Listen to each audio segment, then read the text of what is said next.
손흥민이 퀸즈파크 레인저스와의 경기에서 또 한 번 클래스를 보여줬습니다. 한국 시간으로 어젯밤 11시죠. 토트넘은 QPR과 두 번째 프리시즌 경기를 펼쳤는데요.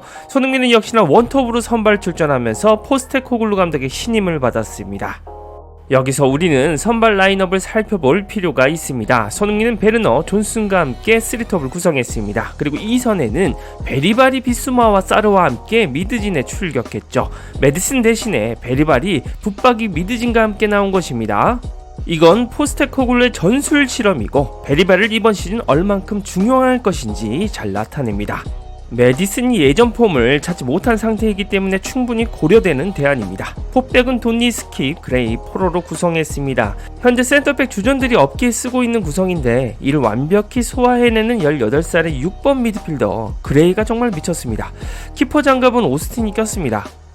일단 전술적인 부분을 짚으면서 우리 손흥민 선수 달라진 역할에 대해서 이야기해야 합니다. 손흥민은 이번 경기에서도 수준급의 클래스를 보여줬습니다. 전반 27분 손흥민의 결정적인 슈팅이 나오기 전 장면입니다. 프리시즌 빛을 발하고 있는 존슨이 QPR 수비수에게 일명 알까기를 시전합니다. 그리고 존슨이 데뷔 시즌과는 매우 다른 모습을 보여주는데요. 기존의 존슨이라면 계속해서 박스 안까지 돌파를 했을 겁니다. 하지만 존슨은 손흥민 앞으로 떨어지는 공간을 이해하고 바로 맞고 빠른 크로스를 올렸죠. 또한 데뷔 시즌 부정확한 크로스로 수비수에게 자주 걸렸던 게 단점이었는데 패스가 정확히 손흥민을 향해 나갑니다. 손흥민이 기가 막힌 오프더블 움직임으로 존슨의 크로스를 논스톱 왼발 슈팅으로 연결했는데요. 허나 손흥민을 의식하고 미리 나오기 시작했던 QPR의 나르디 골키퍼의 좋은 판단으로 슈팅은 막혔습니다. 그러나 이 장면은 많은 변화를 시사를 합니다. 일단 존슨이 자신의 스피드 믿고 끝까지 깊숙이 돌파하다가 크로스에서 결국 수비수에게 걸리면서 끝났던 방식이 사라졌다는 것이죠. 단순하고 무식했던 존슨의 스타일에서 이제 원톱 역할을 해주는 손흥민의 움직임을 이해하고 크로스를 올리고 있다는 점입니다.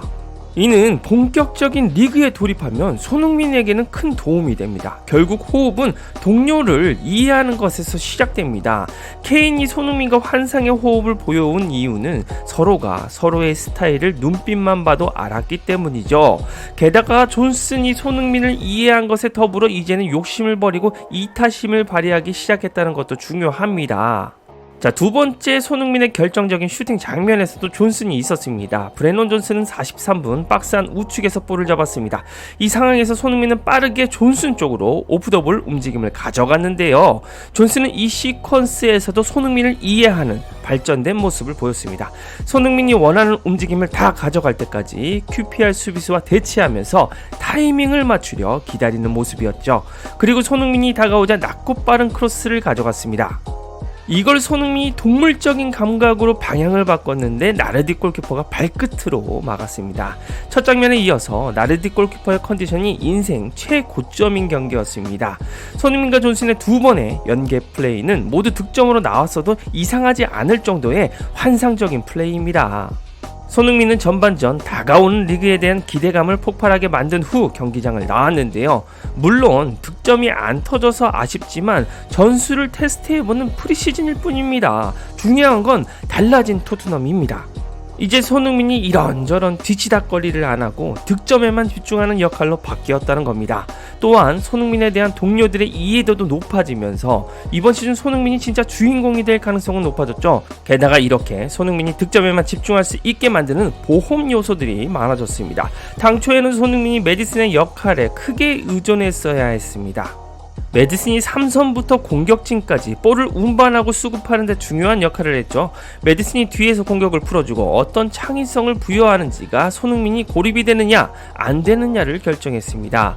하지만 메디슨의 폼이 부상 이후에 나락을 가기 시작하면서 포스테코글루도 대안을 생각해야만 했는데요. 일단 첫 번째로 이번 시즌 복귀한 18살의 스웨덴 유망주 루카스 베리바리 있습니다. 베리바는 메디슨이 없이도 손흥민을 득점에 집중할 수 있게 만드는 패스 자원입니다. 이번 QPR전에서도 전반 초반 베리바리 보여준 임팩트는 대단했습니다. 베리바는 자신에게 들어오는 압박들을 모두 벗겨내면서 패스를 수혈해주는 18살답지 않은 노련함을 선보였습니다.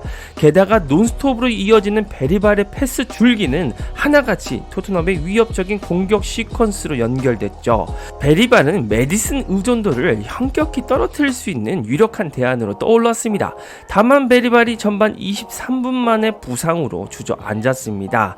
베리발이 향후 리그에서 조심해야 되는 이유가 그대로 드러난 것인데요. 이 베리발은 영리한 탈압박을 잘하는 선수이고 스타일 자체가 상대를 자신에게 끌어들이는 유형입니다. 그렇게 약이 오른 상대팀 선수들의 반칙을 많이 유도하게 되는 선수죠. 베리발의 존재는 토트넘과 손흥민에게는 큰 힘이지만 프리미어 리그는 지금 프리시즌보다 훨씬 더 터프하다는 걸 베리발이 알아야 합니다. 베리발이 EPL 개막 이후 부상을 경계해야 하는 이유입니다. 존슨과 함께 베리발도 손흥민을 이번 시즌 메디슨 없이도 크게 기대하게 만드는 요소입니다. 경기 종료 후 포스테코글루 감독은 걱정하는 팬들을 위해 베리발 부상에 대해 말해줬는데요. 그저 약간 아팠을 뿐이다. 그다지 심각한 문제는 아니라고 생각한다고 했습니다. 이 부상에 유독 예민하게 대응하는 포스테코글루이기에 예방 차원에서 교체해준 것 같습니다. 손흥민을 메디슨 없이도 득점에 집중하게 만들 수 있는 또 하나의 이유는 쿨루세프스키입니다. 지난 시즌에도 메디슨 자리에서 몇 번 테스트했던 쿨루세프스키인데요. 쿨루세프스키는 부상을 당한 베리발을 대신해서 경기장에 들어왔습니다. 쿨루세프스키는 우측 윙어로 출전했을 때는 손흥민에게 정말 도움이 안 되는 자원이었습니다. 앞서 말씀드린 것처럼 손흥민의 장점을 살리려면 존슨과 같이 플레이해야 합니다. 빠른 판단을 앞세운 손흥민의 오프더블 움직임 타이밍을 살려서 그대로 크로스가 나가야 합니다. 그런데 좌발만 쓸 수 있는 쿨루세프스키는 항상 우측에서 한 번 접으면서 타이밍을 죽였죠. 신나게 오프더블 움직임을 가져갔던 손흥민은 그냥 박스 안에 서 있을 수밖에 없었습니다. 그냥 손흥민이 원톱에서 뛰는 장점이 다 죽어버리게 만드는 인물이었습니다. 그러나 쿨루세프스키가 지난 시즌 리그 후반에 선보인 공미와 원톱은 이야기가 달랐는데요. 특히 쿨루세프스키가 공미에서 뛰면 연계에 집중하기 때문에 단점이 커버되는 모습입니다. 베리발이 나간 이후 공격 전개에 대한 유순함이 조금 떨어지긴 했습니다. 하지만 쿨루세프스키가 공미에서 꽤나 잘 역할을 해주면서 손흥민이 원톱 역할에 충실할 수 있도록 만들어줬습니다. 참고로 쿨루세프스키는 지난 하트전에서도 손흥민과의 절묘한 연기를 선보였습니다. 손흥민의 결정적인 슈팅을 제공했죠. 토트넘의 윙어 뎁스가 더 두터워지면 쿨루세프스키의 역할은 연계 중심으로 이동할 가능성이 생겼습니다. 자, 후반 포스테코글루는 메디슨을 투입했습니다. 하지만 메디슨은 여전히 최고의 모습을 선보이지는 못했죠. 지난 하치전에서 존슨에게 어시스트를 선보이긴 했지만 전 시즌 리그 초반에 보여준 폼은 아니었습니다. 영국 스퍼스웹은 잉글랜드 대표팀 명단에서 제외된 후 2024 유로에 출전하지 못하며 자존심을 구긴 메디슨을 우려했습니다. 11월 첼시와의 경기에서 부상을 입은 후 시즌 초반의 기량을 회복하는데 어려움을 겪고 있다고 지적했는데요. 토트넘이 10번 선수에게 큰 기대를 걸었지만 프리시즌에도 큰 회복세가 없어 걱정 중이라고 합니다.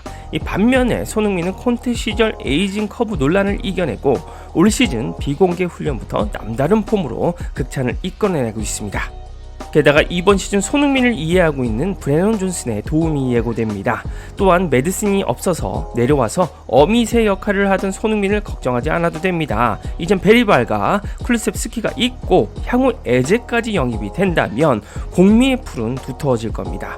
손흥민의 득점이 없어서 아쉬운 분들도 계실 테지만 프리시즌은 변화된 과정에 집중하시는 게 더 재미있으실 겁니다. 이상 축구용이었습니다. 구독과 좋아요, 알림 설정 눌러주시면 빠르고 정확한 소식과 분석으로 보답하겠습니다.